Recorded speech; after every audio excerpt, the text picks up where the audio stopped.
আমি ওটাই একটু ভালো লাগলো, সেটা হচ্ছে একটা ফ্লেভার আছে, কিরকম একটা অদ্ভুত হয়। হিন্দি গান যদি এখানে হিন্দি লোকেরা করতো, সব করতো, মিউজিক তার হতো, সব কিছুই ওদের হতো, লিরিকও তাদের হতো, তাহলে আমি একাত্ম হতাম না। এই হচ্ছে মুশকিলটা। এটা আমাদেরই করা, হিন্দি গানই করা, লিরিকটাও হিন্দি, কিন্তু আমার মনে হলো এটা আমাদের গান, এটা ভালো লাগলো, বানিয়েছি আমরা, সেটা আমার কাছে সবচেয়ে ইন্টারেস্টিং লেগেছে। আমি যে বললাম, এরপরে কিন্তু সিনেমাটা করতে হবে। আমরা এখান থেকে এমন ছবিও বানিয়ে দিতে পারবো, আমার ধারণা।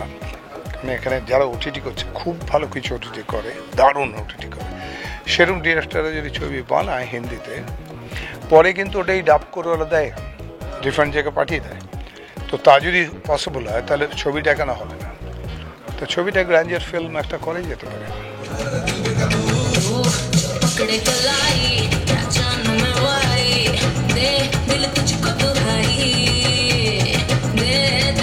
হ্যাঁ, সিনেমা তো লাগবেই, সিনেমা ছাড়া পৃথিবী চলবে না। হ্যাঁ, মানে যে কোনো ফর্মে সিনেমা লাগবে।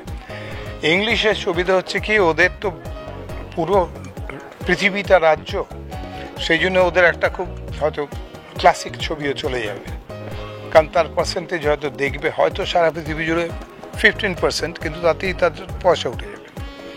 হিন্দিটা অনেক বড়, সাউথটাও বিশাল, কারণ সাউথের লোকেরা সাউথ ফিল্ম ছাড়া দেখে না, এটা একটা মজা, বাইরে থাকলেও তাই। সেই জন্য ওদের সুবিধা একটা, ওদের বিরাট অডিয়েন্স আছে একটা। কিন্তু ঘটনাচক্রে হচ্ছে, নাম্বার অফ যদি পার্সনস ধরা হয়, কত লোক কোন ল্যাঙ্গুয়েজটা বলে, তাহলে আমাদের প্রায় 27 কোটি লোক পৃথিবীতে বাংলা বলে। যদি আমরা ঠিক সেটাকে এক্সপ্লয়েট করতে পারতাম, যদি বুদ্ধি করে কিছু বানাতে পারতাম রাস্তা, তাহলে আমাদের ছবির, বাংলা ছবির দর্শক বা টাকা খেত কি, এত বিশাল কিছু হতে পারত।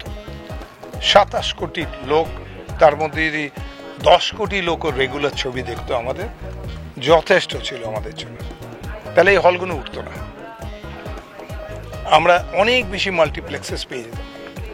সেখানে কিন্তু ওটা মুশকিল হচ্ছে যে, এটা কারোর মাথায় এখনো পর্যন্ত সেই who is to bell the cat হয়নি। একটা নিউটন পায়নি যে ফল পড়লে ওটাকে মাধ্যাকর্ষণে টেনেছে বলে। আগে বহু লোক দেখেছে ফল পড়তে গাছ থেকে, কিচ্ছু এসে যায়নি। এরকম আর কি, একজনকে চাই, একটা সুভাষ চাই দেশ স্বাধীন করার জন্য।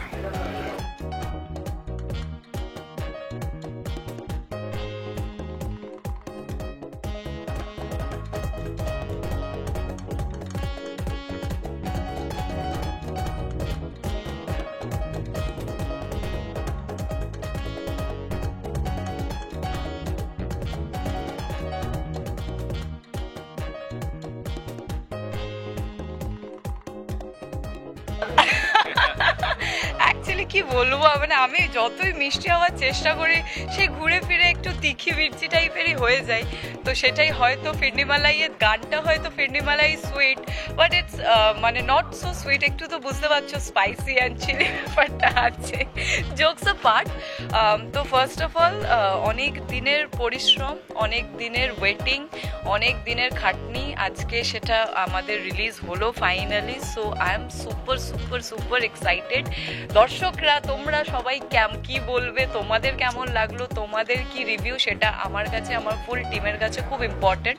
বিকজ প্রত্যেকটা কাজের পেছনে অনেকগুলো মানুষের অবদান থাকে। আমাদের এই Toss Music Media production, it's our own production, from অভিনেত্রী টু ম্যানেজার প্রোডাকশনে আমরা শুরু করলাম। The first song was the তানবাসিয়া and this is the second ফিরনিমালাই।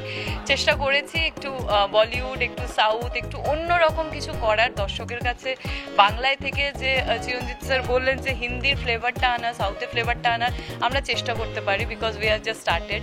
তো আপনারা বলবেন, আপনাদের ভালোবাসা, আপনাদের আশীর্বাদ, সাপোর্ট আর আপনাদের রিভিউ ছাড়া তো সেটা পথ চলা সম্ভব এতদিনও হয়নি, আগামী দিনেও হবে না। তো একটা নতুন রূপভাবে, নতুনভাবে আপনাদেরকে প্রেজেন্ট করেছি। সো প্লিজ আপনারা দেখবেন গানটা। টস মিউজিকে আজকেই অন এয়ার হয়ে যাবে ফ্রম 5 PM। টস মিউজিক আপনারা সাবস্ক্রিপশন করবেন অ্যান্ড জানাবেন যে আপনাদের কেমন লাগলো। ডেফিনেটলি।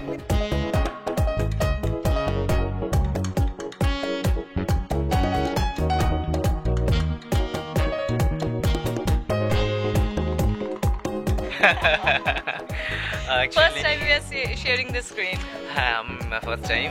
আমি খুব নার্ভাস ছিলাম, কেননা she is a very good dancer, I am not a good dancer. But I have to say, মানে ইটস নট লাইক দ্যাট কি ও আমার খুব কাছের বলে আমি বলছি, he is not so good dancer, but আমি এটুকু বলতে পারবো একদিনের রিহার্সাল করার পর এই মানুষটা এইভাবে নেচেছে, তো I am very happy with that. আমাকে ওর জন্য প্রচুর রিটেক দিতে হয়নি, তো এটা আমি একদম সত্যি কথা মনের কথা বললাম, যে মানে হয় না যে আমি যদি চাই বা আমার যদি ইচ্ছে থাকে বা আমি করতে চাইলে সেটা সব কিছু করা যায়, किसी चीज को शिद्दत से चाहो तो वो हो ही जाता है, तो इसने की है कोशिश Thank you. and the result is in front of you all. Thank you Indrakshi ম্যামকে আমার সঙ্গে কাজ করার জন্য। উনি হ্যাঁ বলেছিলেন ফার্স্ট অফ অল, সেই জন্য আমি খুব নার্ভাস ছিলাম। তো ফার্স্ট থেকে লাস্ট আমি প্রথম থেকে এটাই ছিলাম যে ফার্স্ট টাইম স্ক্রিন শেয়ার করছি ইন্দ্রাক্ষী ম্যামের সাথে, তো সেই জায়গা থেকে কীরকম কী করবো না করবো তো একটু এক্সাইটেড ছিলাম। দেন ফাইনালি করতে পেরেছি, আপনাদের ভালো লেগেছে, এটা আমার কাছে খুব বড় একটা ব্যাপার। আপনাদের কেমন লেগেছে এটা আমাকে একটু বলুন। Oh my god. ডেফিনেটলি আমার যে অনেক সিনিয়র অ্যাক্ট্রেস, সো না সেরকম কোনো ট্যান্ট্রামস এখনো পাইনি।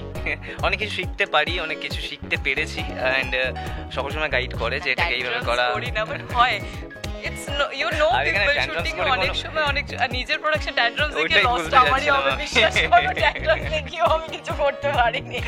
আমি একটা জিনিস ফলো করেছি যে এটা হয়, আমি যেহেতু আমরা এই কাজটা এই গানটা আমাদের কেন বলিউড গান করতে গেলে কি তাদের হিউজ একটা বাজেট থাকে আর হিউজ টাইমও থাকে, 4 দিন 5 দিন করেও গান হয়। তো আমাদের এই গানটা আমরা 8 ঘন্টায় কমপ্লিট করেছি। তো যে আমার যে স্টেপটা ছিল ওটা ভোর 5টায় আমরা শ্যুট করছিলাম, যে লাইট আসার আগে আমাদেরকে পুরো ওটা কমপ্লিট করতে হবে। তো ম্যাডাম বলছে ক্যামেরাম্যানকে চলো চলো চলো চলো এবার এটা করতে হবে, এই লাইটটাকে করো, এই জোনটাকে রেডি করো। এতটা বলি না, নিজের তো কমপ্লিট করতে হবে, একটা কমপ্লিট করতে হবে, চলো চলো চলো। হিউজ রেসপন্সিবিলিটি, বিকজ এতদিন অন ক্যামেরা যেতাম, কাজ করতাম, অভিনয় করতাম, it's back up and we came home, but তার আগে মানে প্রি প্রোডাকশন আর পোস্ট প্রোডাকশন যে কতটা ডিফিকাল্ট সেটা আমরা নিজেরা যখন কাজটা শুরু করি মানে ফিল করেছি। And of course it's a new journey and অনেক কিছু শিখতে পারছি। আগামী দিনে আশা করি ভালো কিছু করব, স্যারের কথা মাথায় রেখে অফকোর্স ইচ্ছা আছে আগামী দিনে মুভিজও করার, তো আমরা অনেক কিছু মাথায় রেখে এগোতে চাইছি, আর অফকোর্স আপনাদের পাশে। ডেফিনেটলি ক্যামেরার সামনে কাজ করাটা তো ডেফিনেটলি একটা কঠিন ব্যাপার, বাট ক্যামেরার পেছনে যে মানুষগুলো থাকে ওনাদের অবদান অনেকটা।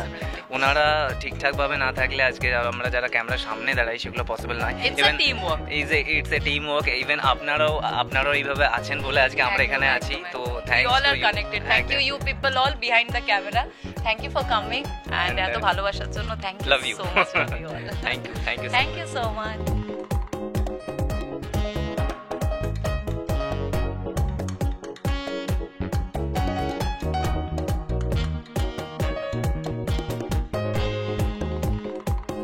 আজকে উই আর ভেরি এক্সাইটেড। আজকে খুব ইম্পর্টেন্ট দিন আমাদের জন্য, কারণ আমরা প্রচুর কাজ করেছি, লাস্ট 20 বছরে 300-350 উপর গান করেছি, বাট প্রথম আমাদের একটা হিন্দি আইটেম সং বেরোলো।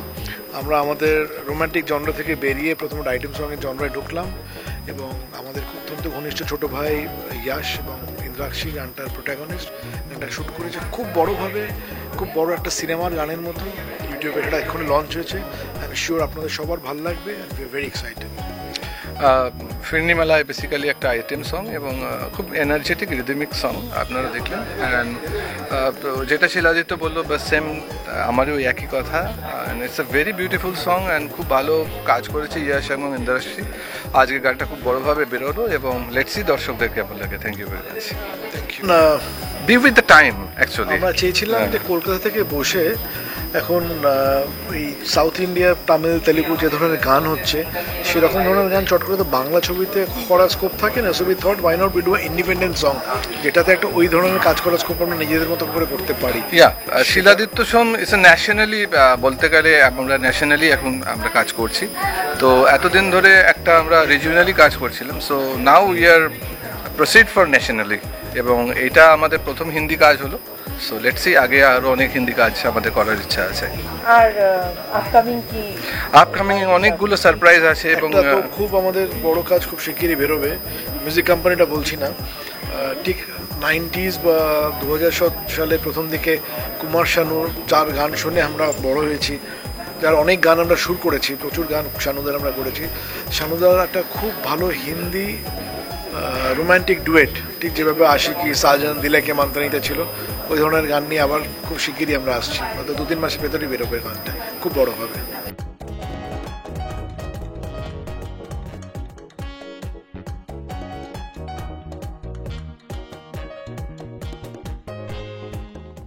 টলিউড ফোকাস কলকাতা চ্যানেলটি আপনাদের ভালো লেগে থাকলে লাইক করুন, সাবস্ক্রাইব করুন এবং আপনাদের পছন্দের ভিডিওটি অবশ্যই শেয়ার করুন। Tollywood focus Kolkata.